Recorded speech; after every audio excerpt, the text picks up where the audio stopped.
protest over the introduction of water charges. Shortly before lunchtime, the demonstration got underway. A government minister insisted there'd be no more changes to what people will be expected to pay. Well, our correspondent Brian O'Donovan is in Merrion Square in Dublin city centre for us this evening. And Brian, there were varying accounts today as to how many people actually turned up to the rally. That's right, Colette, and just literally in the last few minutes the crowds have started to leave Merrion Square here behind me. They're taking down the stage. Gardaí say that the official total of protesters out today was between 30 and 35,000. However, organisers would say the number was actually much, much higher, closer to 100,000. Either way, I can tell you the streets around here were absolutely packed, people carrying placards and chanting anti-water charge slogans. Now, the official proceedings got underway on the stage here behind me at 1 o'clock, but for many people, the day began much, much earlier, with thousands of protesters travelling to Dublin from every corner of the country. They came early on trains and buses, some in groups, some with banners, but all here for the same reason. I came from Cork this morning, and I came because I believe that I've been paying for water all my life, and I don't intend to pay for it twice. We're sick of Enna Kenny ripping us off. Screwing us, that's what they are. Screwing us, they're ruining us, that's what they are. It's because they've robbed from the sick, the poor and the old, and they live in luxury in the dawn. They don't know what the realities of life is at all. They're living in hundreds of thousands, and we have a basic winter. Leaving Euston Station and bus ports on both sides of the city, many headed for the Dáil or for the location of feeder marches that led down Nassau Street and close to government buildings. A heavy Garda presence was clearly visible, with some reports of minor disturbances, but many who came in with children said they felt safe at today's event. We're actually down there and people were pushing forward, but you were told to push back and everybody pushed back from it. So there is a safe place for children. So I think every child and all should be on that march today for this water charge.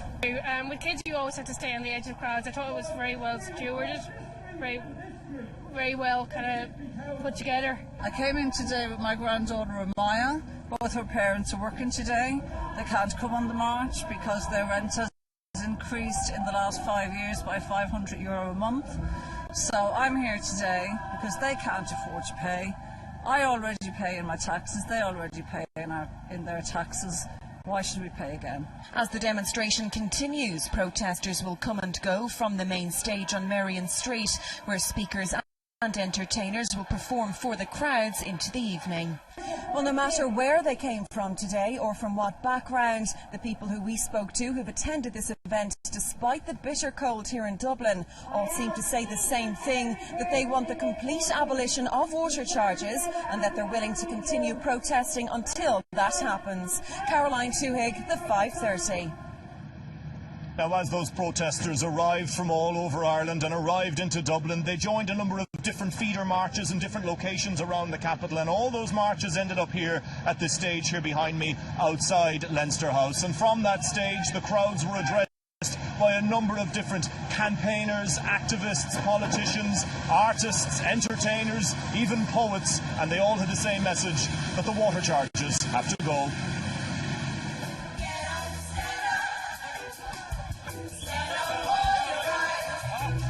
Musicians entertained the crowds from the stage as tens of thousands descended on Leinster House.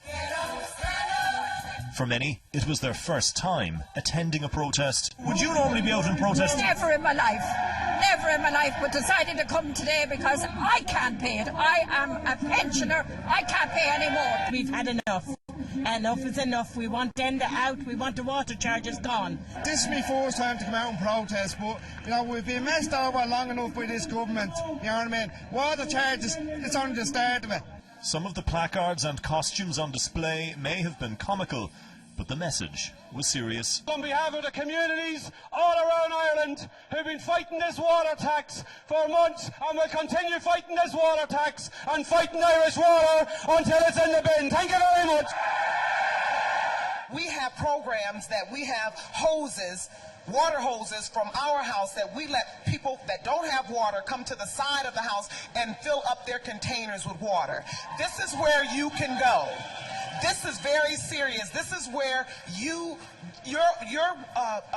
country, this is what can happen to Dublin. You don't want this to happen to you. The government have to scrap water charges and Irish water.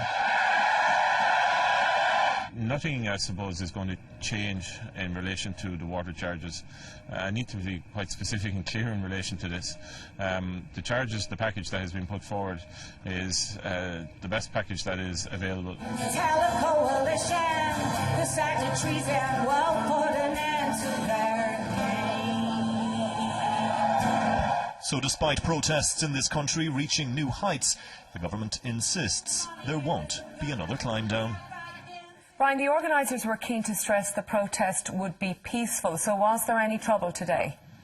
Well, Colette, it has to be said here at the main focal point of the protest on Merrion Square, things were very, very peaceful, a family atmosphere. There were a lot of children here, but it should be said there were some pockets around the city where Gardaí did clash with protesters. On the other side of Leinster House here from Merrion Square, on the Kildare Street side, at the junction between Kildare Street and Nassau Street, there were some scuffles between Gardaí and protesters. I'm told that 2 people were arrested on suspicion of public order offences and 1 Garda received minor facial injuries. At one stage the riot squad was put on standby, but it was then stood down. There were also a number of traffic problems in the city this evening. There are still pockets of protesters around the city. One of them is still on O'Connell Bridge, and that's such a central artery it is causing some difficulties. By and large, however, the organisers will be very happy with this campaign, and on the stage a short time ago it was announced that there'll be another water protest on the 31st of January.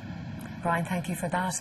Well, let's look now at the political implications of today's protest with our political editor, Ursula Halligan. Ursula, the government may have hoped the sting had been taken out of the protest movement since they revised the charges, but has it misjudged the mood of the country, do you think? Well, I certainly think that they have to be surprised by the sheer size of today's march, especially given that it was such a bitterly freezing cold day, that it was a weekday, that it's so close to Christmas, and especially given that the government has already done such a huge U-turn and backtracked so much on the whole water charges issue. And make no mistake about it, this was not a case of the usual suspects or the usual activists out on the march today. I was amazed to see so many elderly faces and young families out there too. Now, the big question that government TDs are asking themselves now is this the last hurrah? Is this the final sting of a dying wasp? Is the heat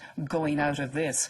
But if you talk to organisers of the march today, they insist that today's march itself demonstrates that the heat is not going out of it and that they're determined to keep the momentum going. In fact, they're planning another monster march on Saturday, the 31st of January next year, and along with a whole series of local assemblies to take place around the country.